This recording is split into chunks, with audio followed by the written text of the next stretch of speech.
Another day, another basketball stories na naman ang pagkikwentuhan natin. At ngayon nga ay ang pag-uusapan natin ang balitang pagbabalik ni Max Christie sa Los Angeles Lakers. At ang balitang nag-request na nga daw si Stephen Curry sa Golden State Warriors. Napag-usapan na nga natin na mas prioridad nga ng Los Angeles Lakers na panatilihin si Austin Reeves kesa kay Rui Hachimura. Nakasalukuyang questionable na ang future sa Los Angeles Lakers dahil sa ginawang desisyon ng kanilang front office. Sa madaling salita, pwede na nga gamitin ni Lakers si Hachimura bilang trade asset para makakuha sila ng mas bagong player na makakatulong sa kanilang mga kampanya next season. At isa nga sa mga target nila dito na makuha ay si PJ Washington na dating teammate ni Luka Doncic sa Dallas Mavericks. Alam na rin naman nga kung paano maglaro si Luka kaya sigurado nga na matutulungan niya ito sa kanilang mga laban.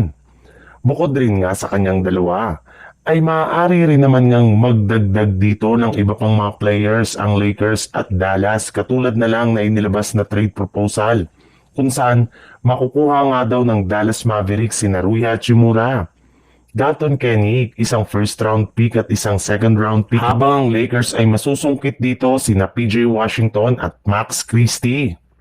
Sa ibang balita naman, sa kabila nga ng pagiging busy ni Stephen Curry sa kanilang ginagawang training camp sa China, ay hindi pa rin naman nga niya nakakalimutan ang kanyang role sa Golden State Warriors ngayong off-season.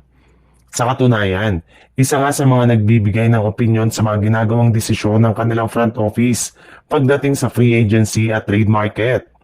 At ayon nga sa naging pahayag nito sa media, hindi pa rin naman nga daw gusto ang kasalukuyang struktura ng kanilang lineup.